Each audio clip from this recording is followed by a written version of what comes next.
श्रावण महिना हा हिंदू पंचांगानुसार अत्यंत पवित्र मानला जातो. ह्या महिन्यात उपवास, पूजा, व्रत वैकल्य केली जातात.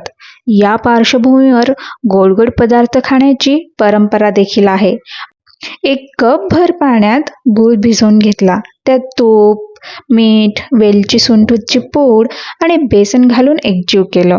आता आहे त्या सारणात कणिक भिजवून मौशर पीठ मळून घेतलं. अनेक वेळा लोक श्रावणात सोमवारी किंवा इतर दिवशी उपवास करतात. अशा वेळी दुसऱ्या दिवशी पारणा करण्यासाठी गोडपुरी सारखे पारंपरिक पदार्थ केले जातात. विशेषतः गुळपुरी केली जाते. 5 ते 10 मिनिटांनंतर लाटण्यास घेतलं. माझ्या मुलीला ना तिच्या आजीच्या हाताचे शंकरपाळे जाम आवडतात, म्हणून खास तिच्यासाठी पुरीसोबतच शंकरपाळेही पाडले. लहान मुलांना ना खाण्यास सोपंही जातं. तुम्हाला हवं तर तुपात, नाहीतर तेलातही तळून घेऊ शकता. हे एक प्रकारे देवी देवतांच्या पूजेनंतर प्रसाद म्हणूनही दिले जाते. त्यासाठीच आज आपण रचलाय गुळपुरीचा थाट.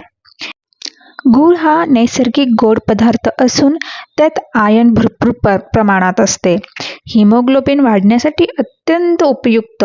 त्यामुळे लहान मुलांमध्ये रक्तवाढीसाठी फायदा होतोच. श्रावणाच्या सात्विकतेला पूरक आणि आरोग्यदायी असा हा पदार्थ.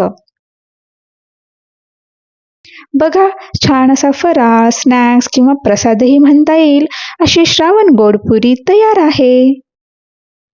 रेसिपी कशी वाटली कमेंट करून नक्की कळवा.